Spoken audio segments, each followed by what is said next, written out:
그 다음에 15번입니다. 국가정보학의 기능에 대한 설명으로 올바르지 않는 것은 뭐냐.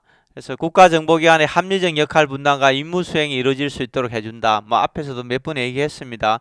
국가의 정책 결정을 보호하고 학문적인 성격의 비실용적인 학문이다. 뭐 정책 결정을 보호하는 건 아니죠. 어쨌든 평가하거나 뭐 비판하고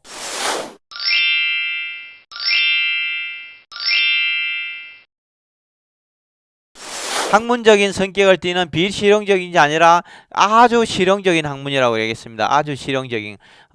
앞에서 2006년도에 나왔던 문제를 약간 좀 지문의 길이를 길게 해서 출제된 그런 문제라 이렇게 볼 수 있을 것 같죠.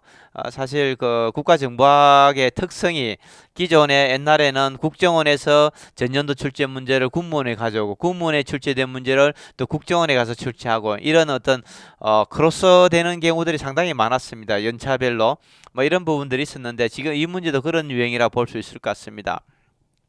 선진국의 성공 실패 사례로 연구로 국가정보활동의 발전을 촉진한다. 그렇습니다. 후진국들은 선진국이 어떤 부분을 잘하고 있는지 왜 실패했는지 이런 부분들면서 요즘 얘기하는 게 벤치마킹이라고 얘기합니다. 벤치마킹. 뭐 이렇게 하면서 뭐 발전해 가는 거죠. 국가정보활동의 비판 기능을 수행함으로써 국가정보기관이 설립 취지 합당하게 운영될수록 지원한다. 뭐 이런 것들이 국가정보학의 기능이라 볼 수 있을 것 같습니다. 국가정보학의 연구 방법으로 올바르지 않은 것은 뭐냐?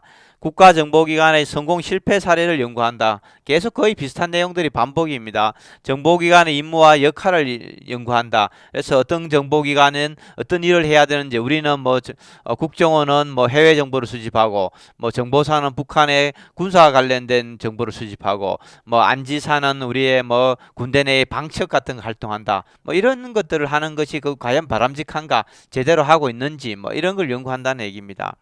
특별한 구조와 기능을 가진 기관만을 연구한다. 이런데 특별하다는 게 아니라 모든입니다. 모든 정보기관들을 다 연구한다. 이렇게 봐야 되겠죠. 그죠? 그래서 우리가 뭐 항상 꼭 반드시 뭐뭐만 뭐 이런 것들은 대부분 다 틀렸습니다. 사실 출제하는 사람들이 이런 지문들을 좀 선호하는 편입니다.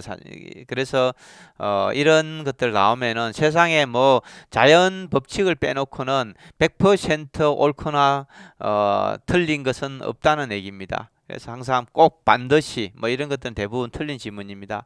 정보 순환 체계를 분석해 연구한다.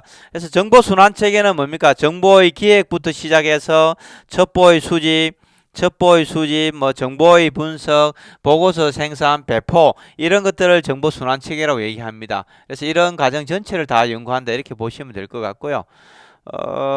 그래서 국가정보학의 네 가지 연구 방법입니다. 법적 제도적으로 분석한다, 구조와 기능을 분석한다, 정보 순환 체계를 분석한다, 사례 연구를 통한 분석이다. 뭐 앞에서 제가 이론에서 아주 상세하게 잘 설명드렸습니다. 그래서 그런 부분들을 자꾸 대입하면서 앞에 내용들하고 요약된 내용들하고 대입하면서 문제를 푸시면은 이해도를 높이는 데 굉장히 도움이 됩니다. 16번입니다. 국가정보학을 발전시키기 위한 활동과 거리가 먼 것은 뭐 이런 겁니다. 국가정보기관의 정보 수집 활동을 분석해서 한정된 자원의 효율적인 운영 방안을 제시한다. 그렇죠. 뭐 한정된 자원이라는 게 예산이라든지 인원이라든지 시간이라든지 뭐 이런 것들을 얘기하는 겁니다. 사실 뭐 인간의 모든 고민들은 자원이 한정된 데서 나오는 거죠. 우리가 인간의 수명이 영원히 살 수 있다든지 돈이 무한대로 있다든지 뭐 이렇게 얘기하면 인간 사이에서 갈등이라는 게 있을 수가 없는 건데 모든 것은 항상 시간과 돈과 사람이 항상 한정적이다는 얘기죠. 뭐 국가정보기관이 이런 것도 똑같은 문제입니다.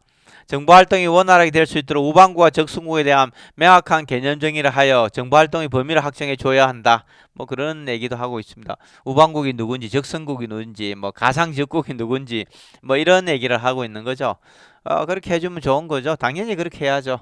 우리가 뭐 과거 한 뭐 10여 년, 20년 가까이 적국이 어딘가 북한이 주적인가 아닌가 뭐 이런 거 가지고 많은 논란들이 있다 보니까 정보기관들이 어디까지 우리가 정보를 수집해야 되는지 이런 부분은 혼란들이 발생했었습니다. 국가정보기관이 수행한 정보활동의 실패 사례를 연구하여 정보활동의 합리성을 제고한다. 그래서 뭐 실패뿐만 아니라 성공 사례까지 다 연구해야 된다는 겁니다. 실패 사례만 연구해서는 안 된다는 얘기죠. 실패 사례를 연구하는 것도 맞는데 상당히 조금 애매하다는 얘기입니다. 그래서 성공 사례까지 다 수집해야 된다 이렇게 볼 수 있을 것 같고요.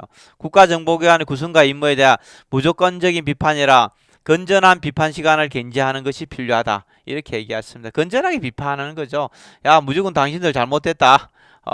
왜 그렇게 나쁜 짓을 하느냐. 예를 들면은 뭐 그렇게 활동하면 안 된다. 이런 걸 무조건 그렇게 얘기해서는 안 된다는 얘기죠.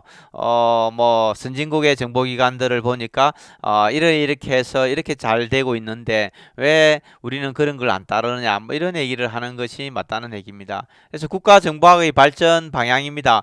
정보 수집 활동의 효율성을 확보한다든지 정보활동의 범위를 확정해 준다든지 어디까지 수집을 해야 되는지 뭐 우방국과 적성국이라든지 이런 부분들 정보활동에 대한 합리성을 제공한다든지 건전한 비판 시각을 가질 수 있도록 한다든지 이런 부분들이 굉장히 중요하다 이렇게 보시면 될 것 같습니다.